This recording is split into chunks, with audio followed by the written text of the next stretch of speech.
Hello and welcome. Ever since Ebuka started their 100 days fasting and ended it in a grand style at Ngokpala, I've been very quiet not to talk about it. People most time seems to be talking from what they don't know, because some people are of the opinion that I just want to grow my pay. That's why I talk about Ebuka. Why some say that I'm saying the right thing? Today I'm bringing Ebuka in the front burner right this time around, based on how the 100 days fasting and the program ended in Ngokpala. Some of you are also of the opinion that I should stop talking about Ebuka, that me talking about him is kind of validating him, because as far as they are concerned, he is fake. Why some will say, well, you can talk about him at least whatever you want, make your money out of him. He's trending. But the truth of the matter, I simply say what I think I can defend before God and before humanity and man. Today, talking about that particular incident, there was a trending video of a young man who threatened to send rain to that ground, and which I learned he did. He sent a lot of rain. This young man, what's his name? This young man that have a Dibia ministry. He's not a Dibia, but everything about Dibia, Obia Nisi, Congo Dibia. the young name. So he went and even interviewed him aftermath of the program. The guy confirmed how he caused rain to fall, that he made rain to fall. Some are of the thought that it's wrong, that nobody can make rain to fall, while some say it's possible. No, there is what you call science. If you know the science of how to invoke something to come into existence, you can do it. But God has the ultimate power. Who created those things is for you to access into the spirituality and controls things to happen physically. So that the young man did such a thing is possible. It's possible. But the truth of the matter is that whatever he did, the rain, come rain or sunshine, never stopped the program. The program recorded massive turnout, more than last year. Now, the question asked, what is the essence of wasting your energy making rain to fall if you really did? But the same rain fell at Owerri, almost all part of Imo State, who also made those rain to fall. That's the question we need to ask.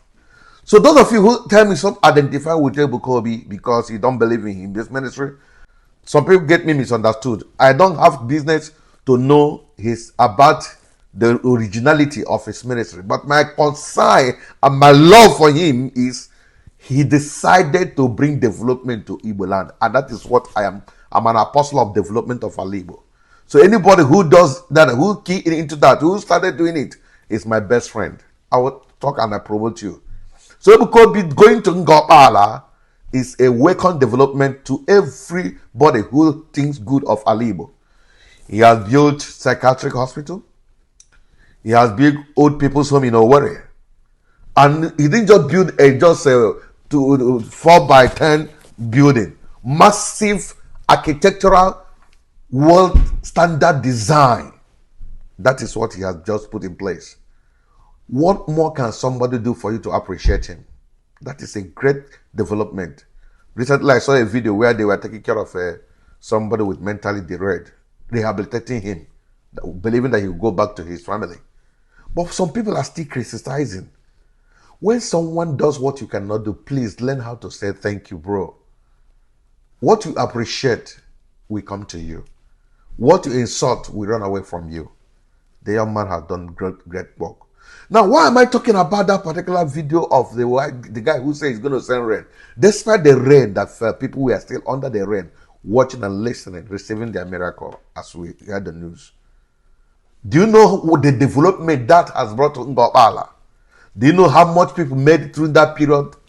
Do you know how many people have been given some opportunity to see such dignitaries? I also saw a building of a residential area, estate, built in the same city of Ngokpala, all by the coming of Ebuka to Ngokpala.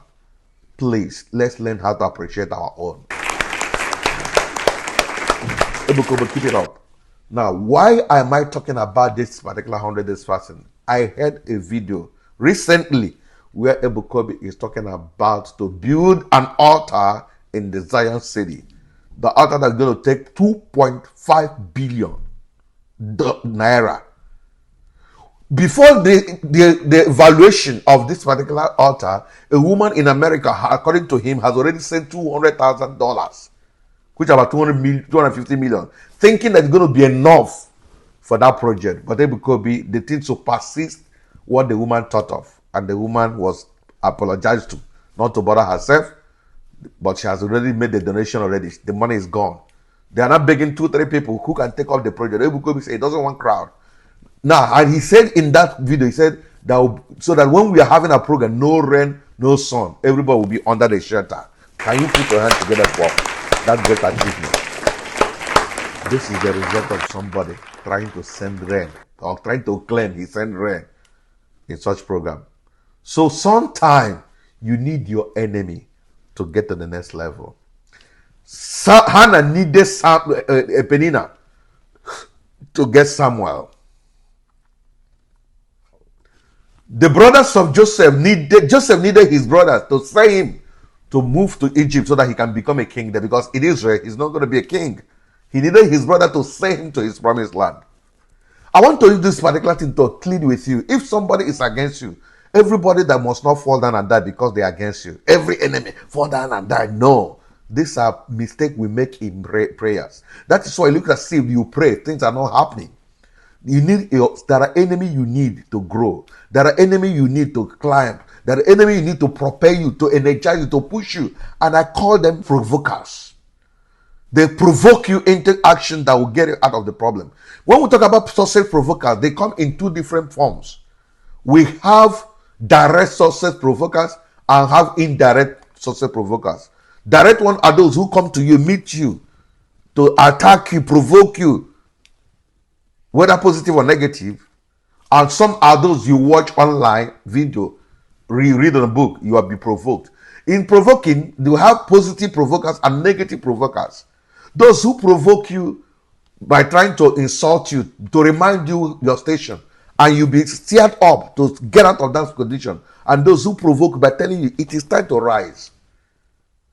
It's a teaching for another day. But in a nutshell, so that particular native doctor become a success provoker as far as Ebuka ministry is concerned. Now, you have simply pushed them to think of spending 2.something billion to get a roof over their head by your stupidity. That's what I call it. Now, who laughs last? Mr. Native Doctor. Who laughs last? So, Ebuka, I am my group who call ourselves Igbo Ruler. I am the founder. With our chairman and leaders and executive member, we want to say thank you for what you are doing in Ngokpala. We also want to use this opportunity to encourage other our religious leaders, Pastor Moka, and many of them, Bishop Okonkwo, and many more men of general overseers. Please, let's think home. We have made the money in Lagos. Let's bring it home. It's time to come home. It is time to make things happen at home. That's why I'm making this video. Take every challenge as a stepping stone to go to the next level. Ebuka, congratulations. Those of them who love something good, congratulations, because it come to you. But those who are still speaking against it, attacking it, I wish you whatever you wish another. Remain blessed and God bless you. Remain Ebuka. Just broadcasted from Ebuka TV. Bye-bye. Love you guys. Ebuka ndị Igbo niile agwa gị wụrụ ọnwụ Igbo rụlọ ihe Chukwu kwuru ga-eme Igbo niile ga-aga n'iru Ebuka jisi ike ka ekpere gị rire n'ala Igbo